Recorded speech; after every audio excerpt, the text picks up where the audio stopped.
On dit souvent que la mode se renouvelle tous les 20 ans. Mais comment ça se fait en fait? La vidéo qui suit vous présente ma réponse sur le sujet. Alors ça vaut ce que ça vaut, mais ça a le mérite d'apporter une réponse à tout ça. Et évidemment, si t'es pas d'accord ou que tu as une meilleure explication, la section commentaires est faite pour toi. Bon, bien sûr, cette idée, elle est schématique. On peut facilement trouver plein de contre-exemples au fameux cycle des 20 ans. Mais en même temps, on peut dire ce qu'on veut, on ne peut pas tout à fait nier qu'il y a bien quand même une certaine notion de cycle dans la mode. Moi, par exemple, j'ai grandi dans les années 90, 90, et une des grandes tendances dans mon enfance, une des premières grandes tendances que j'ai vécues, eh bien, c'est les pantalons pattes d'éléphant qui étaient tout droit sortis des années 70, 70. Plus tard, dans mon adolescence, on a eu un boom des pantalons cargo, donc à peu près dans les années 2000, qui font leur grand retour aujourd'hui, 20 ans plus tard. Alors c'est pas toujours aussi flagrant que ça et c'est pas toujours pile 20 ans. Mais pour avoir vécu l'arrivée du style Y2K dans les rues dans l'après-Covid, je peux vous dire qu'il y a des sacrées références à l'époque pendant laquelle moi j'ai grandi. Bref, même si c'est un peu exagéré et schématique, on peut dire que oui, la mode a visiblement l'air de revenir tous les 20 ans. Mais pourquoi? Perso, je l'explique en croisant 3 phénomènes. Prenons l'exemple d'un pantalon. Pour changer sa forme, on peut agir sur plusieurs points, mais chacun de ces points va évoluer de manière binaire. Si on joue sur la largeur, eh bien, on va pouvoir être soit plus étroit, soit plus large. Sur la longueur, le pantalon sera plus long ou plus court, et c'est pareil pour la taille qui peut être plus haute ou plus basse. Maintenant, imaginez que chacun des points de ce pantalon est représenté par un curseur.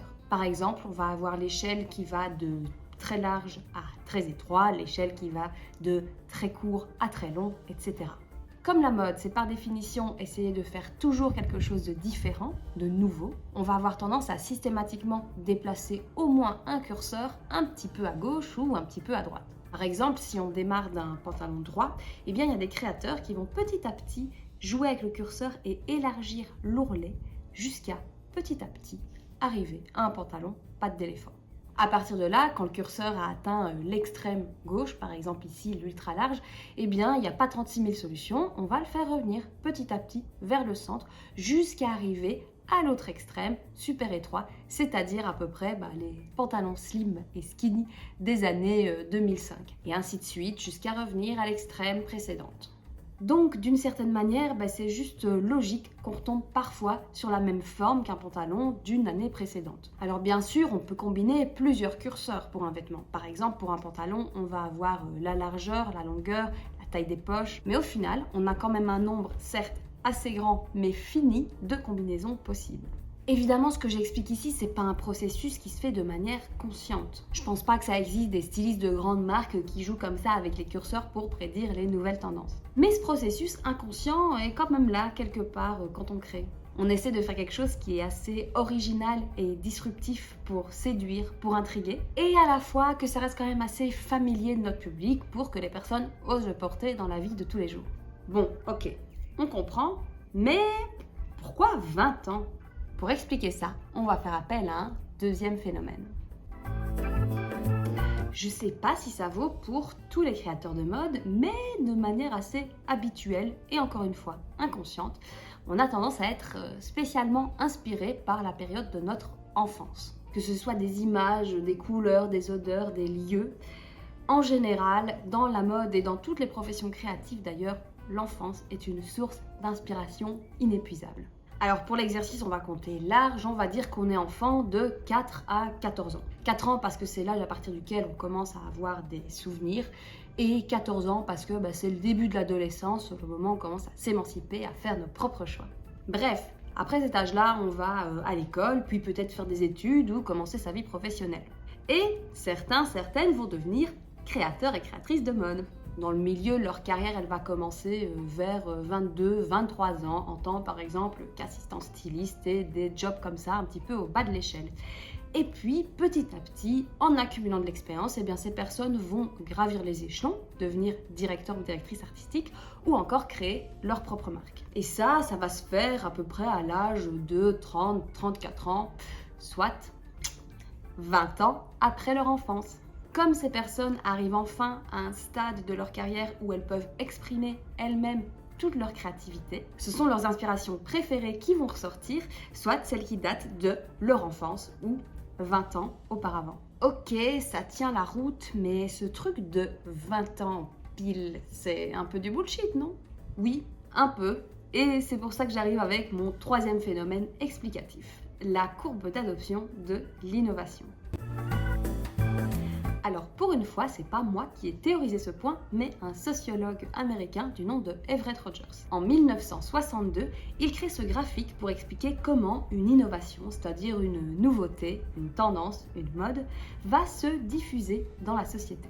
Tout d'abord, on va avoir des innovateurs. Les innovateurs sont des personnes toujours à la recherche de nouveautés qui vont se tourner vers quelque chose de complètement inattendu.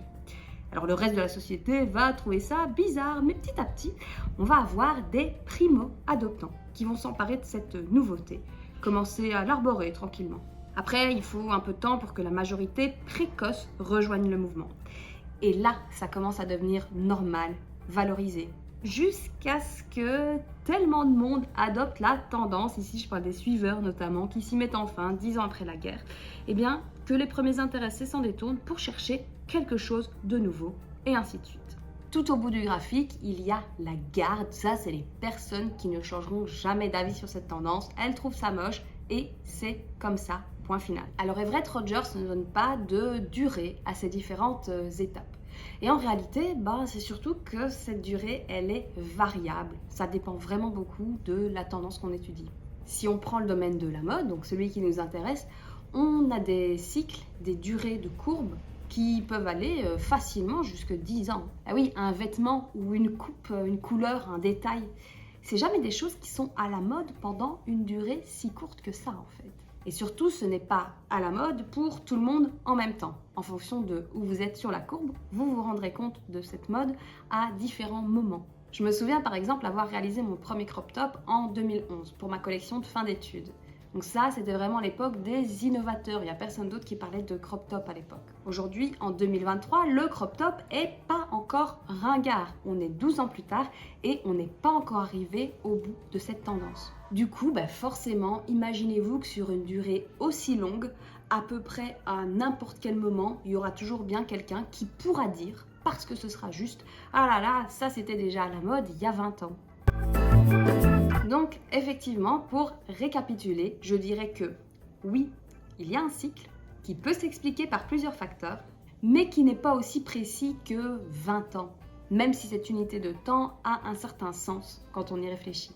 Dernier petit disclaimer, c'est pas parce qu'une tendance revient qu'on fait toujours du copier-coller.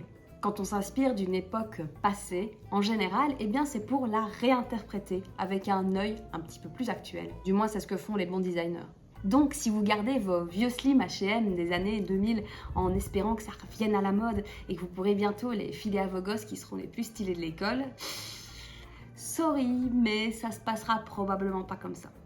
En fait, c'est beaucoup plus probable que même si les slims reviennent à la mode au point où ça en était dans les années 2005, vos slims à vous, qui datent de cette époque, soient pas tout à fait dans le coup. Et oui, c'est ça la dure réalité de la mode. Voilà, j'espère que cette vidéo vous a plu et que vous aurez quand même appris 2-3 trucs. Évidemment, je suis pas là pour vous dire suivez la mode ou ne suivez pas la mode, juste pour vous donner ma vision et mon analyse de ce phénomène. Et comme d'habitude, si vous avez un avis différent ou bien des nuances à apporter ou des questions sur le sujet, n'hésitez pas, les commentaires sont faits pour ça. À très bientôt!